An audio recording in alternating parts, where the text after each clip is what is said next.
However, they still don't know how to use it, and it's very easy for Solomon to fight them, bringing them down one by one in just a matter of minutes. Then he threatens to throw one of them to the ghouls while showing him the picture of Meredith, demanding to know where she is. The thief says the girl is dead and Solomon freaks out, hitting the guy before letting the ghouls take him. Sometime later, Solomon makes it to a town and he goes to a tavern to get drunk, hoping to forget about his troubles. At that moment he's approached by some members of his old crew, who want Solomon to be their captain again. However, Solomon refuses because he has nothing to fight for. Later in the middle of the night, a group of men surprises Solomon while he's asleep and capture him. The next morning, two guys are crucified for defying Malachi while the masked rider watches. Soon Solomon is brought over too, and the rider orders his men to crucify him as well. Unlike the other guys, Solomon doesn't scream, thinking he's earned it.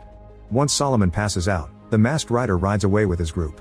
At the back of the caravan they bring the slave cages, which include Meredith alive and well. She sees Solomon on the cross and starts yelling his name, causing him to wake up and discover she's fine. A desperate Solomon begins pulling his hands from the nails and unties the rope, so he falls to the ground. The cultists surround him and get ready to kill, only for Solomon's old crew to show up and fight them instead, defeating them in seconds. In the evening, Solomon wakes up on a bed in a hideout, where a healer is taking care of his injuries. Solomon tells her to leave him alone before he removes the bandage and notices the scars left by the nails. After confirming he can still use his hands, Solomon starts packing to leave, and a crew member tells him he should wait until he's fully healed. Solomon reacts violently, so the others stop him, explaining that they're willing to fight with Solomon to defeat Malachi. Over dinner, the group shares more of Malachi's background. He used to be a priest and a healer, but he sold his soul to the devil for power.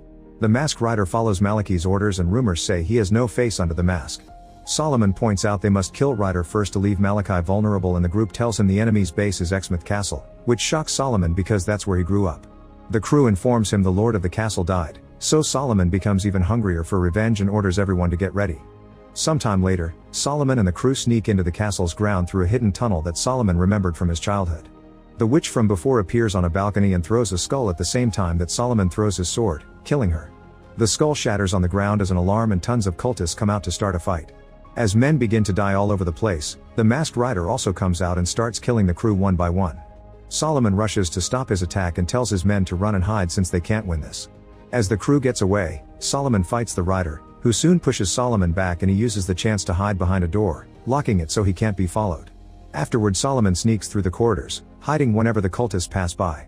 Eventually he makes it to the dungeon, and when he's about to free the slaves, a cultist appears behind him.